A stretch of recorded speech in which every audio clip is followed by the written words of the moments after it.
While every character in Fallout Prime glows with layers upon layers of irradiated charm, Maximus specifically stands out as something different. Don't get me wrong, he's still a great character, but just like the show's best boy Norm, there's a darkness and complexity to Maximus that I can't help but overlook. The other day, the publication Comic Book Resources put out an article where they talked about how the themes of morality and justice are portrayed in the first season, and how they'll become even more important in the second season. When Maximus is first introduced to us in episode 1, he's clearly a very driven but very envious character.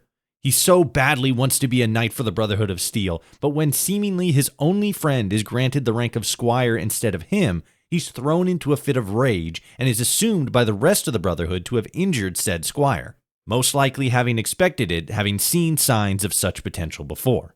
Later on in episode 2, following a serious injury by a Yaoguai, we see Max allow his superior officer to bleed to death in front of him. Most viewers may interpret this as Max getting back at a bully, but I see this more as him taking the opportunity to remove somebody that he does not perceive as upholding his ideals of what a Brotherhood Knight ought to be. If we read these events as Max's baser instincts due to stress or morality, then we can also read his briefest of moments where he considers abandoning Lucy in favor of his own comfort and safety in Vault 4 to be his ideals of knighthood and morality taking precedent over his own self-interest, drastically different from what we saw his predecessor prioritize with him. By the end of the first season, even though Max may not fully understand what the cold fusion device is, he understands what it's capable of, providing unlimited energy to the wasteland. We can visually see his internal struggle with what he believes the Brotherhood should stand for against what he knows the Brotherhood is capable of, and how that doesn't always align with his own beliefs.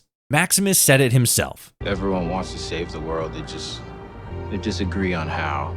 And I think that can be extended to not just the factions themselves, but the people who make up those factions. I don't know what narrative direction Season 2 will go in, as there are millions of different storylines that can be explored in New Vegas. But with how the story has shaped and crafted Maximus so far, I feel as if Season 2 will be a big defining moment for our favorite newly appointed knight. One in where he will either further define his own morality into a heroic defender of the wasteland, or one where he will allow his baser instincts to twist his sense of justice, leaving those who don't meet his expectations to the same fate as former Knight Titus. Like, share, and follow for more, and check @followertoshi on all other socials.